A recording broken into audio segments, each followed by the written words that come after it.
Hello, Western Civ 104. I want to welcome you all to week one.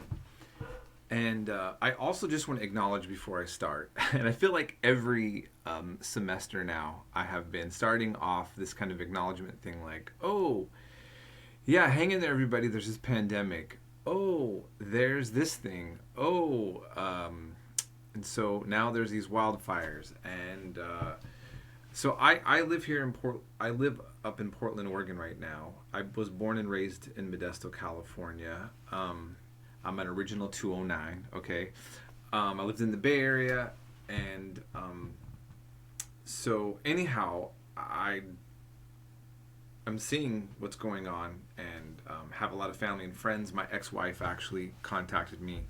My daughter's mom. My daughter lives out here with me, at least in the same area. And she had to evacuate. So I know, depending on where you're at, there's different degrees of issues that's going on with the fires. So please communicate with me if you're having any kind of issues due to what's going on with that. Also, I know that many of you did not want to do online. And now this is something you have to do because of the current issue with the pandemic, with coronavirus. And so I really try my best to be accommodating. I do work another job at a consignment shop. And I work sometimes very long hours there, and that's a very physical job, very different than what I'm doing here. So I do want to encourage you to text me if you have some immediate issues during the weekdays.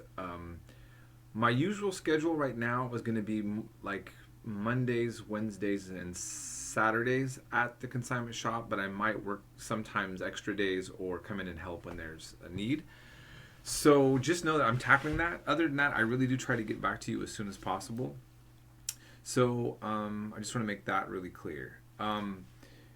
Okay, so I have an example in my first announcement that I gave you about what to do with the video notes. And along with this announcement, I'm going to have provided underneath an example, maybe like a paragraph of just kind of what I'm looking for with the Sunday papers, okay? And so this is what I recommend. I recommend that you... every week, before you watch the videos and take notes, look at what the topic is for Sunday. Then while you're watching the video and you're taking notes, you can use that information to then create the paper. I don't care if you used information in the notes and the discussions that are also in the paper, okay? The papers are just to help you reiterate what you've learned in this class. I've mentioned in the letter that I wrote and that I posted, but I want to be very clear. You are not to use outside sources. If 99% of the information is outside sources and you want to put on a quote from somebody with poetic value, it could even be a scripture from the Bible. I don't care if it's appropriate to the discussion, to the content. But when I look at the paper, it should be reflecting everything that we specifically covered in class. That's what I'm doing, having you do the papers for. That's what I'm looking for, okay? So please keep that in mind. In regards to the works cited, okay, so as I mentioned, this is really, I'm just trying to start off the bat here saying, you've got to have dates covering the time periods. So sometimes students misunderstand me and they put the date when they turn in the paper, and then they don't have any dates for the paper. So here's what I'm saying. You will not have to memorize anything in this class. I do not make you do multiple choice, and I think that is a better way to learn. But a history paper without dates is not a history paper, okay? So you've got to indicate time frames. If you don't have dates mentioned, you get a 0 on the paper, no matter how well written it is. The other thing that I need, and I did not crack down on this so much before, but it's because of some issues that I was having. So sorry, this is what you need to provide works cited. Now, I mentioned that, okay, if you're a history major and when you transfer to a university, you will use Chicago style. Many of you may not even know what that is, and that's fine. If you're a history major and you want to practice by using Chicago style, that's great. I'm not even requiring you necessarily to stick to a particular type of works cited.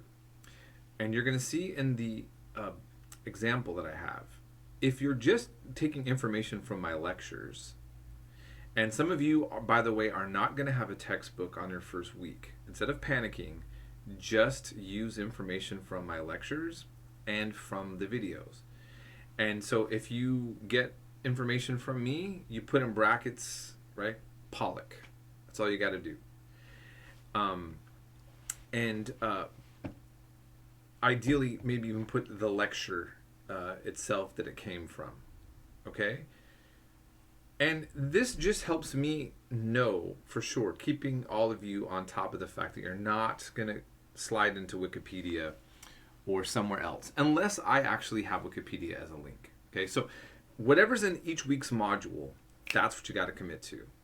If it's not in that week's module, don't use it for the paper. Okay?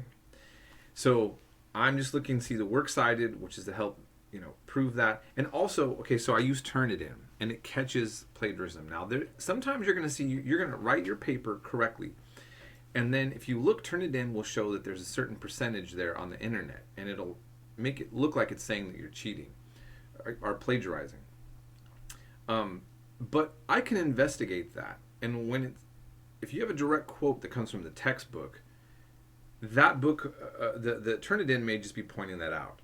So my quick investigation into Turnitin will show me you in fact did not plagiarize, and you're good to go. Believe it or not, I actually have people plagiarizing every semester, without a doubt, unambiguously. One person had Turnitin show 98%. And the funny thing is that I have Turnitin, I've mentioned, that actually tells me this and shows an entire essay cut and pasted and put on. I have lost all patience for this.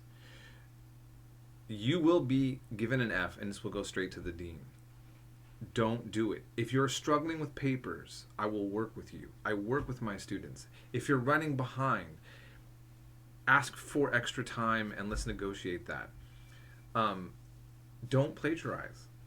And I don't want you to freak out too much. If you're a person that's worried that you are, look, maybe you made a little mistake. If I'll write to you if I see something, and I'll give you a chance to explain yourself, okay?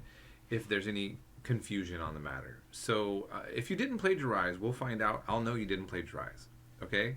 If you're a person who plagiarizes, then you're going to get caught, and it's going to be really go terrible for you. So just don't do that, please. I pride myself on really looking out after my students and helping all of you out through whatever you need to deal with. So I just don't have any patience for that anymore, okay? And that includes on discussions, by the way, okay? So that's it on that part. And I'm sure that most of you right now are not going to do that, okay? I'm going to go forward to this more positive. And the last thing that I just want to mention is we're starting off with ancient Mesopotamia and Egypt, and then we're going to go into ancient Israel. And I'll probably reiterate this again the next week. I start off with these two sections, and it can be a little controversial for some of you because the way that secular historian deals with topics is different than if you take a theology class. And what I mean is this. The Bible and the way history is told is analyzed in the same way that Homer's telling of the Iliad is critiqued. So the history written in any book in the field of history is never just taken for granted to be accurate, and it will be challenged and questioned at times. And so that's a sensitive topic for those of you who are having a very strong faith based on literally believing in, let's say, the Bible literally. What I want to just remind you is you're never required to believe in anything that I teach. I don't necessarily believe in every consensus view. I'm teaching you a consensus view of history. And so you need to have an understanding of what the mainstream views are in this field, okay? And I want you to look at it from that perspective. And that'll maybe help you also just able to absorb the information without feeling like you're compromising anything about your own belief system. And then the last thing I'm going to say is I also make this warning. I do, when I do ancient Iraq, I have a rap video that I show that many people just don't want to deal with. And I do think it's important to show for several reasons, but I'm serious when I say you don't have to watch it, okay? It's trying to put, I always want to put modern history in the context of the past and to get us to think outside the box a little bit on very kind of predictable ways of looking at the world. I want history to be a challenge to you, but not something that is a little over the top for you, okay? So that's all I want to finish saying on that. Again, please always contact me if you need anything. This Sunday, I may have to go back into work into my other job also. So I will do my best to respond to anything today, but I might be a little bit slow if not. And I work tomorrow a full day. So I will only really be able to respond on lunches and right after work. So just keep that in mind. All right, everyone, welcome. And I hope you enjoy this class. I think you're going to learn a lot and you're going to feel good about it. And I'm happy to be here to help.